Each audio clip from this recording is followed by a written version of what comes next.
So guys, ito na po yung finished product natin. Na-bake ko na siya.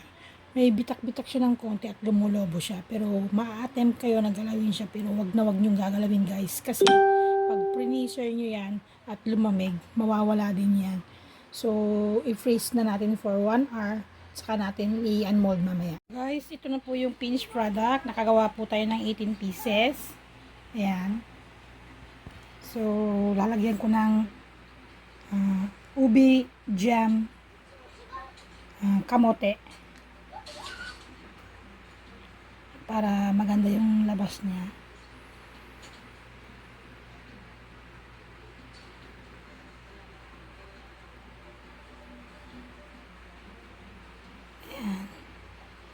Yan. O diba guys? Ganda ng labas. Napakaganda po guys. At i-refrigerate po natin to for 1 hour or 1 night.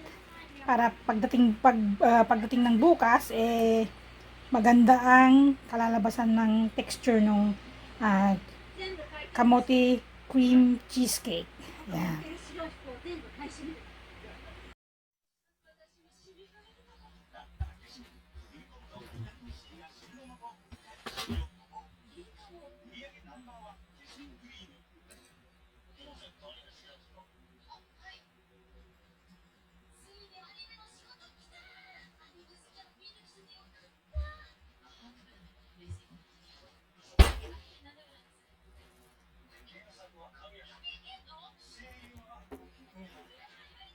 Titikman na po natin guys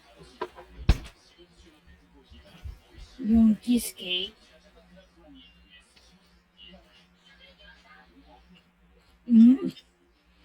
Guys, super yummy.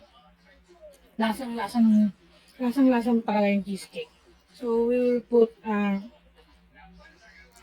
caramel sauce on top of it. And tingnan natin kung anong magiging lasa.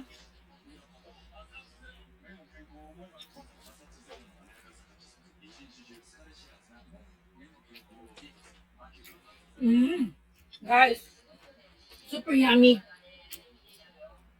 Yung caramel sauce naging accent ng cheesecake. Grabe. Lumalabas talaga yung cheesecake no, baked cheesecake natin. Napakasarap. Bagay na bagay po siya sa caramel sauce. So guys, thank you for watching my video. Maraming salamat.